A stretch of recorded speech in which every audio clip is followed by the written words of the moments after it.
kita bahas teman-teman sekalian, rezeki secara global ini dalam beberapa ayat-ayat Al-Quran yang perlu Anda renungi tentunya, supaya Anda tidak perlu lagi mencari rezeki itu kepada selain Allah Subhanahu wa Ta'ala, terutama kita seorang Muslim. Ya.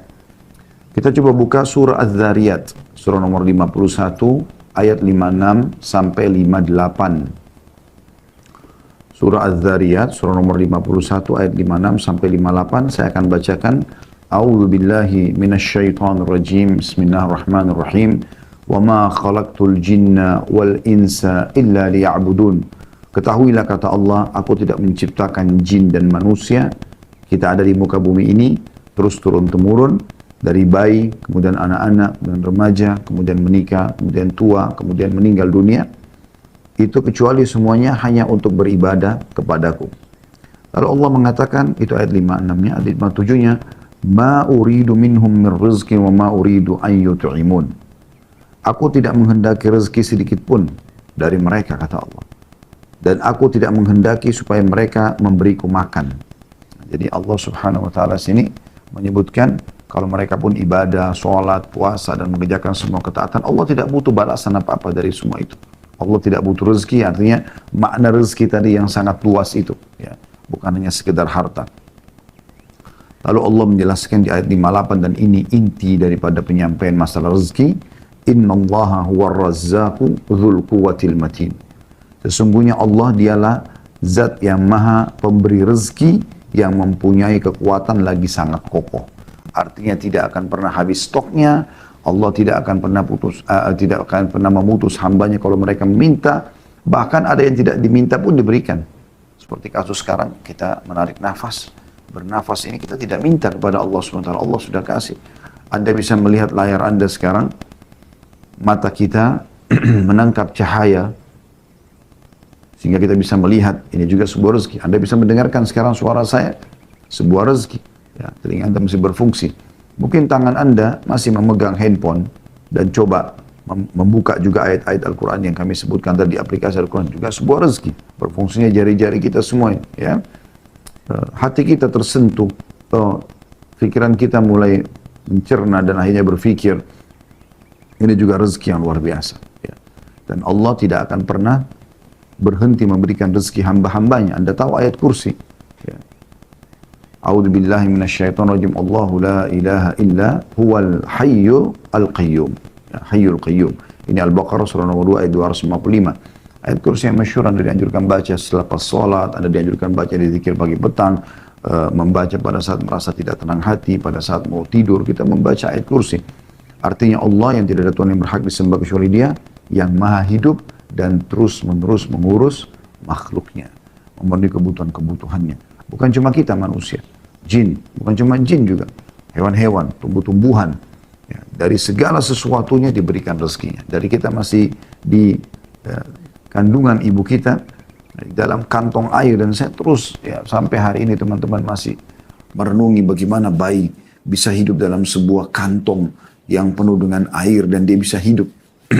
Terlebih lagi saat-saat menjelang mau melahirkan atau lahir, bagaimana kepalanya sudah di bawah ya. Kita bayangkan kalau kita berada di sebuah kolam, ya, berenang pun kalau kepala kita yang lebih dalam ke bawah dibandingkan kaki, itu jauh lebih ada tekanan air sebenarnya. Dan itu sulit sekali untuk bernafas, tapi Allah mudahkan. Dan Allah jamin rezekinya selama 9 bulan. Apapun yang diminum dan dikonsumsi oleh ibunya, dari vitamin, makanan, nutrisi umumnya, maka akan sampai kepada dia saripatinya dengan hikmah Allah Subhanahu wa Ta'ala. Oleh karena itu teman-teman sekalian, Allah menjamin semua itu. Dan kita harus menyadari masalah ini.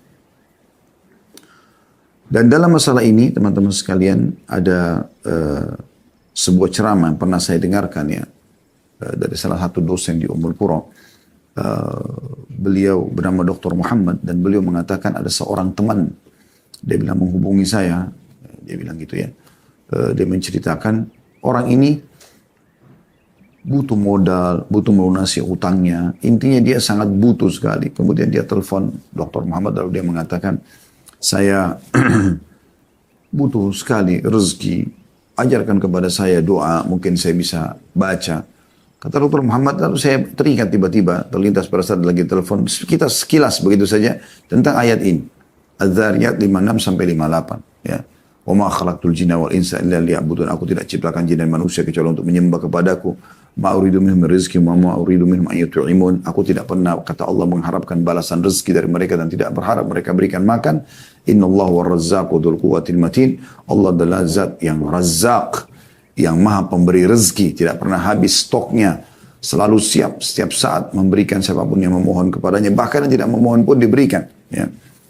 Dan mempunyai kekuatan dan sangat kokoh. Artinya tidak akan pernah ada yang bisa menolak apapun yang Allah berikan kepada hambanya. Tidak ada yang bisa menahan itu. Lalu orang itu, kata Syekh Muhammad, saya ajarkan kepada dia, coba baca dalam doamu, Ya Razzaq dzul quwwatil matin, wahai zat yang pemberi rezeki yang sangat mempunyai kekuatan dan sangat kokoh, berikanlah aku rezeki, urzukni. Kata orang itu, baiklah, kemudian dia amalkan. Kalau tidak salah ya, saya sudah cukup lama dengan ceramah itu, kalau tidak salah dia mengatakan, sebulan setelah itu atau beberapa waktu setelah itu, saya ditelepon kembali orang tersebut, dia mengatakan, Jazakallahu khairan, razaqani ar-razzaq dzul quwwatil matin bimilyar riyal. Artinya, semoga Allah membalas Anda dengan kebaikan. Orang itu bilang kepada Dr. Muhammad ya, sesungguhnya aku telah diberi rezeki oleh Razzaq, sifatnya Allah tadi ya dalam Al-Quran. Zat yang maha pemberi rezeki, dzul quwwatil matin, yang sangat punya kekuatan dan sangat kokoh. Saya dikaruniai dengan 1 juta rial. Ya.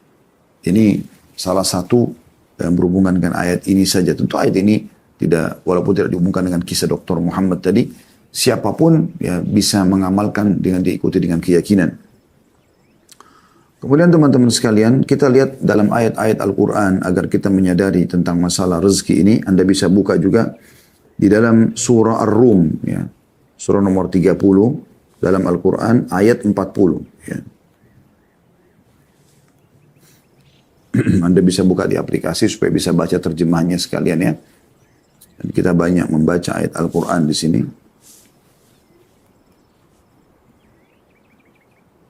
Di ayat 40-nya Allah Subhanahu wa taala berfirman, A'udzu billahi minasyaitonir rajim. Allahu alladzi khalaqakum thumma razaqakum thumma yumitukum thumma yuhyikum. Hal min syurakaikum man yaf'alu min dzalikum min syai' subhanahu wa ta'ala amma yusyrikun.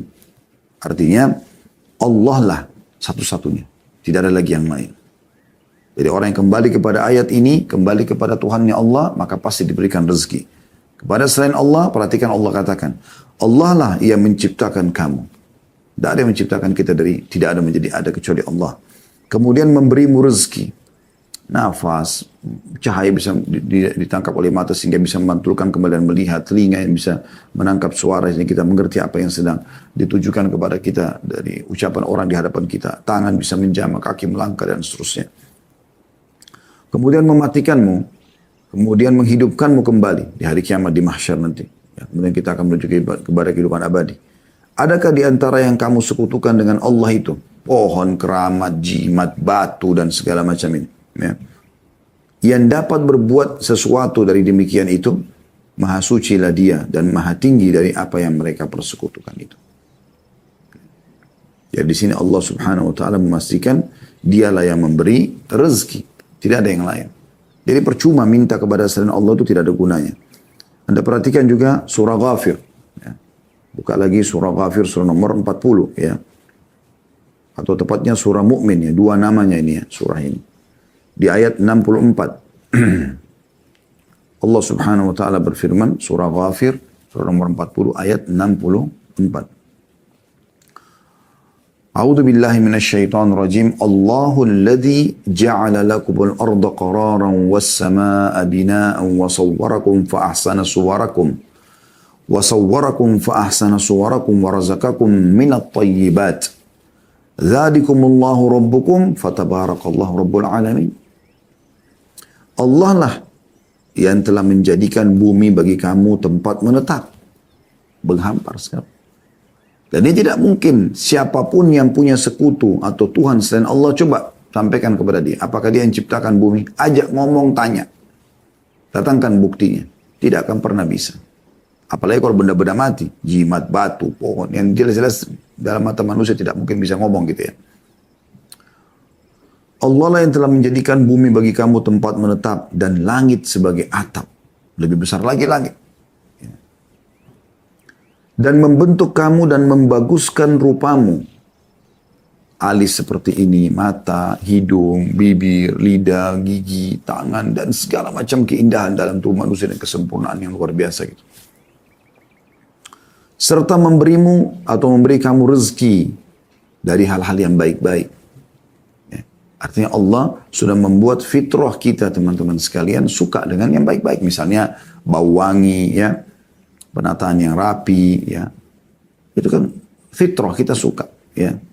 Allah berikan dari yang baik-baik dan semua yang thayyibat itu yang baik-baik Allah halalkan, ya. Tapi tentu berhubungan dengan halal, nanti kita jelaskan masalah itu, ya, dalam beberapa poin kiat menambah rezeki itu. Yang demikian itu adalah Allah Tuhan kalian yang Maha Agung, Tuhan alam semesta. Jadi Allah terus memperkenalkan dirinya, tidak ada yang memberi rezeki kecuali Dia. Jangan pernah minta, jangan pernah bergantung, jangan pernah memohon, ya, kecuali kepada Allah Subhanahu wa Ta'ala.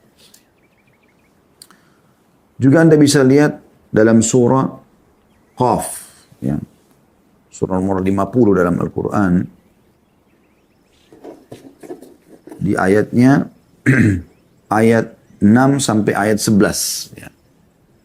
Surah Qaf, ayat 6 sampai ayat 11. Allah menyebutkan, A'udzu billahi minasyaitonir rajim. Afalam yanzuru ila as-sama'i fawqahum kaifa banaynaha wa zayyannaha wa ma laha min furuj. Maka mengapa mereka tidak melihat ke langit yang ada di atas mereka?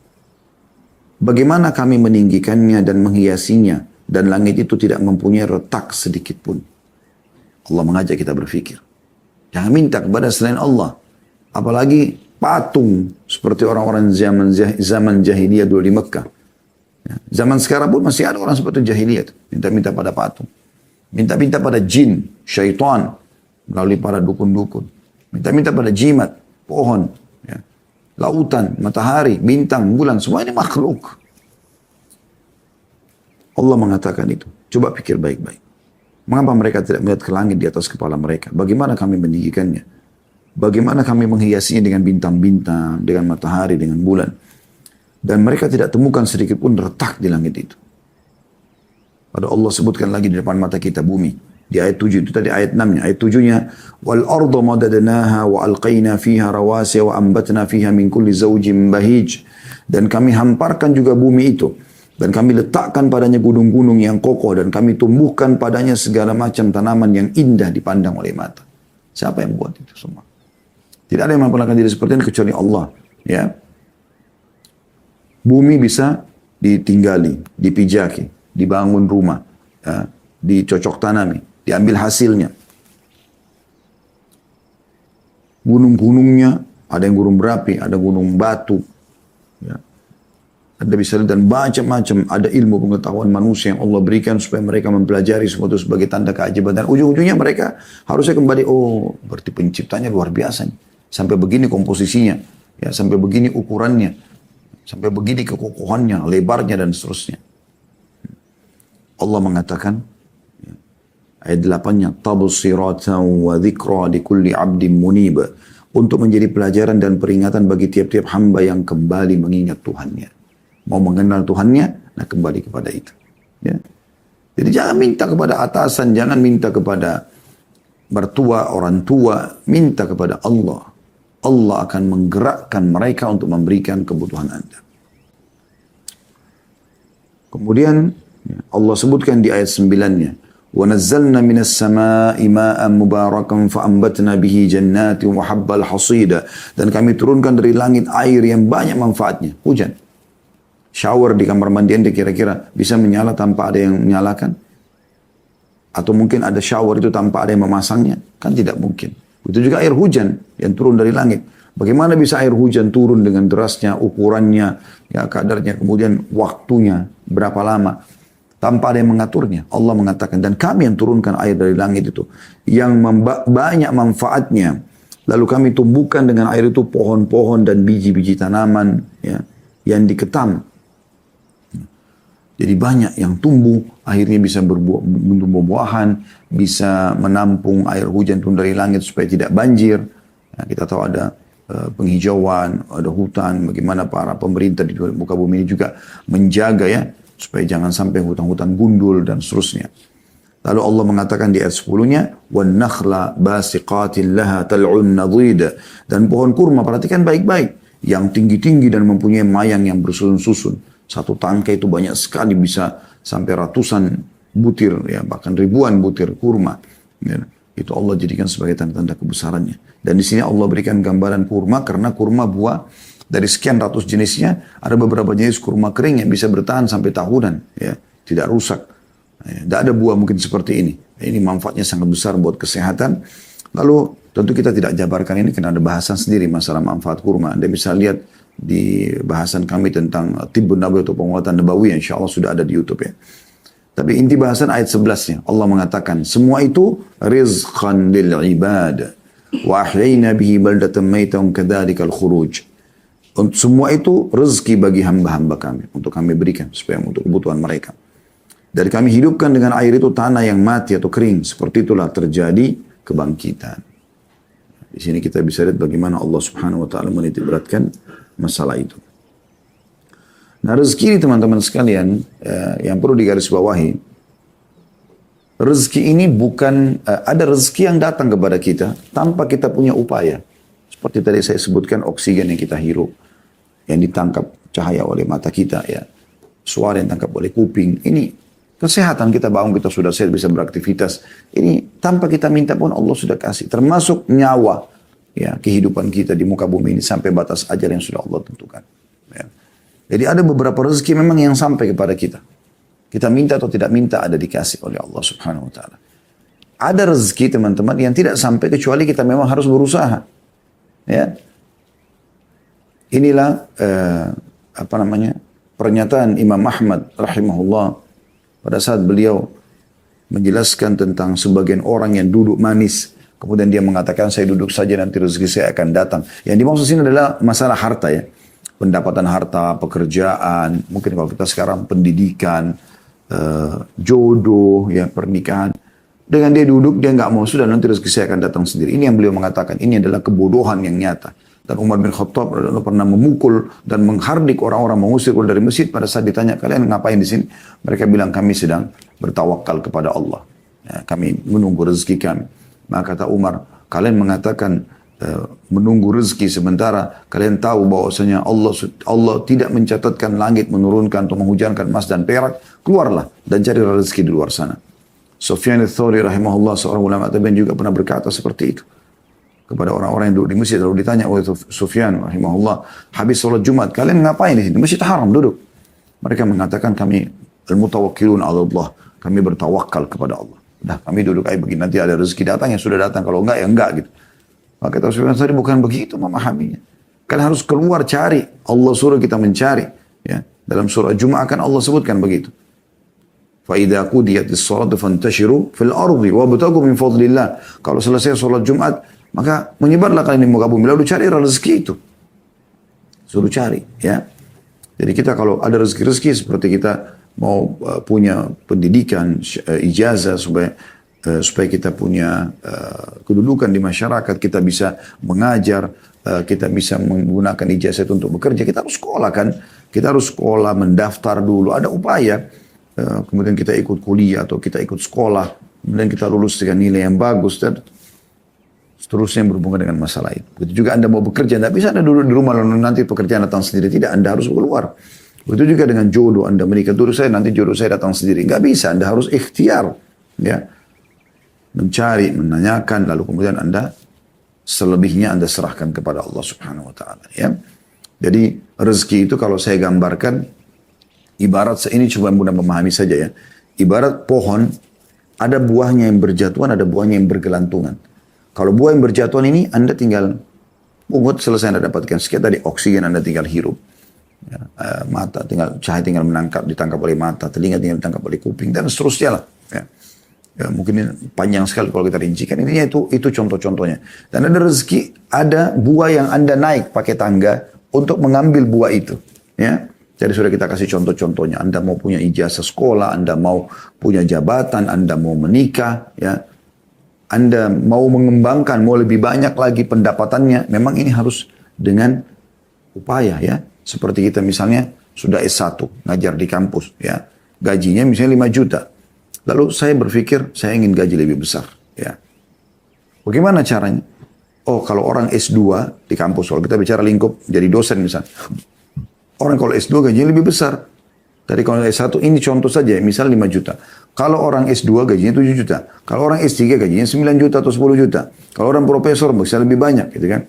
Maka kita kemudian berupaya untuk melanjutkan pasca sarjana. Sekolah S2, sekolah S3 gitu kan.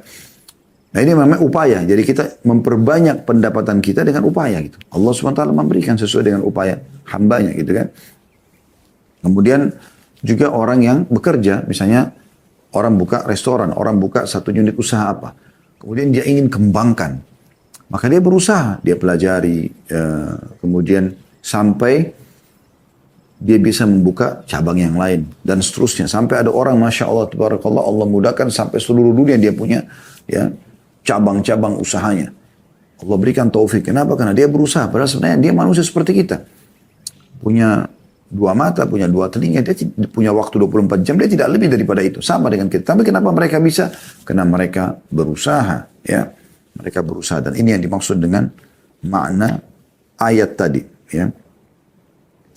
Kemudian juga teman-teman sekalian, kita akan masuk kepada poin yang mungkin kalau saya bisa bahasakan inti daripada bahasan kita, yaitu tentang masalah kiat-kiat mempertahankan dan memperbanyak rezeki.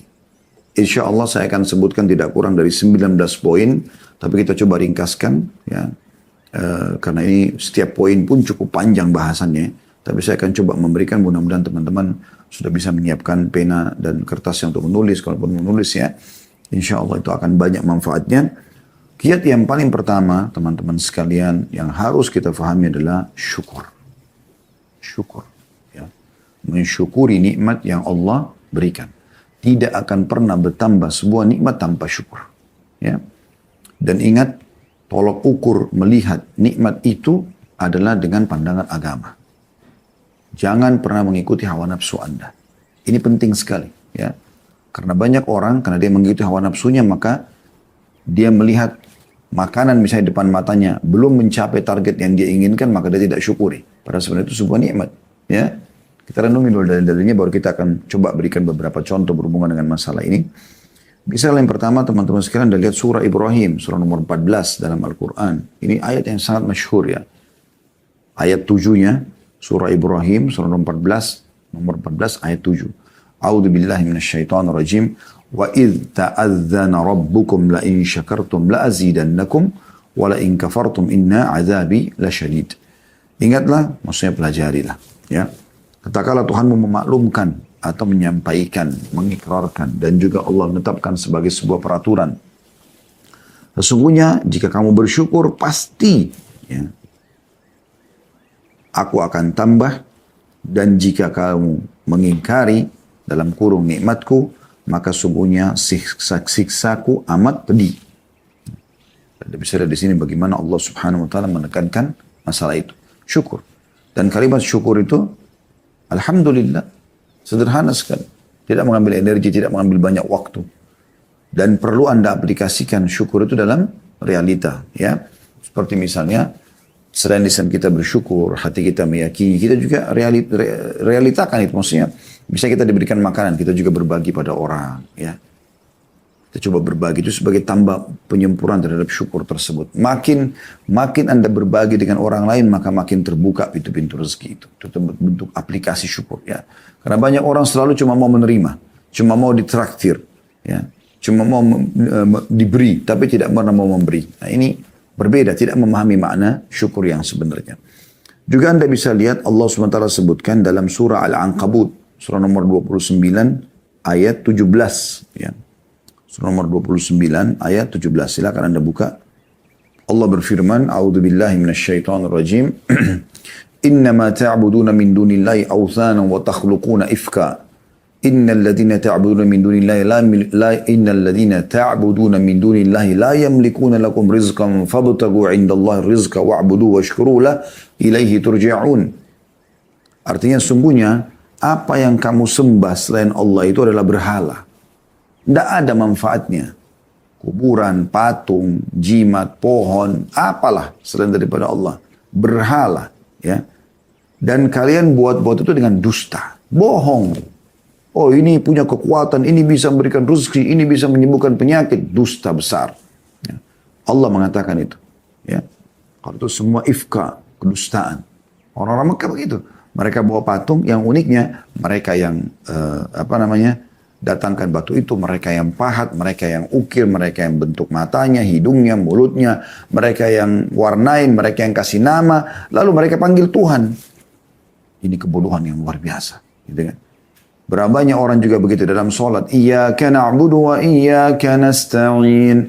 Hanya kepadamu kami menyembah, hanya kepadamu kami minta tolong. Habis salam, minta pada kuburan di sebelah masjidnya. Lalu mana komitmen tadi Anda katakan hanya kepadamu, hanya kepadamu. Imam Nawawi rahimahullah mengatakan, aku heran melihat orang-orang yang meminta-minta pada kuburan, padahal sebenarnya dalam kuburan itu orang seperti dia yang sudah jadi tulang belulang. Kalau kita yakin kuburan orang soleh itu bisa memberikan manfaat kepada kita, kenapa kita tidak yakin kepada pencipta dia, pencipta tanah dan batu nisan itu adalah Allah yang lebih mampu. Dan Allah Al-Hayyul Qayyum, zat yang maha hidup dan terus-menerus mengurus makhluknya. Itulah yang dilakukan oleh para sahabat Nabi Ridwanullahi alaihim. Sendal mereka putus, mereka angkat tangan ke langit mengatakan, Ya Allah berikan aku rezeki. Minta kepada Allah. Apapun Allah menyuruh kita manja kepadanya. Minta. Makanan, minuman, apa saja. Dalam sebuah hadis qudsi riwayat Bukhari kan begitu. Ya. Kata Allah SWT, wahai anak Adam. Ya. Kalian semua lapar kecuali yang kuberikan makanan. Mintalah makanan padaku. Kalian semua haus kecuali yang kuberikan minuman. Maka mintalah minuman kepadaku. Kalian semua tidak menggunakan pakaian. Kecuali aku berikan. Mintalah kepadaku. Allah SWT suruh minta kepadanya. Minta, minta, minta. Allah selalu suruh kita minta. Manja kepadanya. Kenapa gak mau? Ya. Tapi banyak orang menipu dirinya sendiri. Bahkan saya pernah ketemu dengan seorang ikhwah. Waktu awal-awal dia hijrah, dia memberikan kepada saya sebuah benda gitu. Benda ini seperti kaca gitu. Tiba-tiba dicelupin di air, lalu kemudian dia bilang, Ustaz coba minum airnya. Saya minum. Terus kemudian ditekan tangan saya dari belakang katanya. Saya coba praktekin. Ya. Habis itu dia bilang, lebih ringan kan Ustaz? Saya bilang, akhi, ini kebohongan. Pastikan antum ini membeli barang ini dari orang-orang yang tidak benar. Dari dukun dan seterusnya. Mereka menjual ini. Dia bilang, ya Ustaz, saya beli ini 5 juta. Ya, ini kebohongan. Dibohongi, menipu orang. Allah tidak pernah seperti itu. Allah menyuruh kita memohon kepadanya. Allah menyuruh kita berbagi sama orang lain, lalu Allah berikan kepada kita, iya. Itu iya. Tapi pergi ke dukun-dukun ini semua ifka, kedustaan, kebohongan ini. Dan Allah mengatakan, saya ulangi, sungguhnya apa yang kamu sembah selain Allah itu adalah berhala. Dan kamu berbuat dusta dengan itu. Sesungguhnya yang kamu sembah selain Allah itu tidak mampu memberikan rezeki kepadamu. Tidak akan pernah mampu memberikan rezeki kepadamu. Maka mintalah rezeki itu dari sisi Allah saja. Dan sembahlah dia, tunduk dan patuh kepadanya. Dan bersyukurlah kepadanya. Ini saksi bahasan kita. Ya, hanya kepadanya lah kamu akan dikembalikan.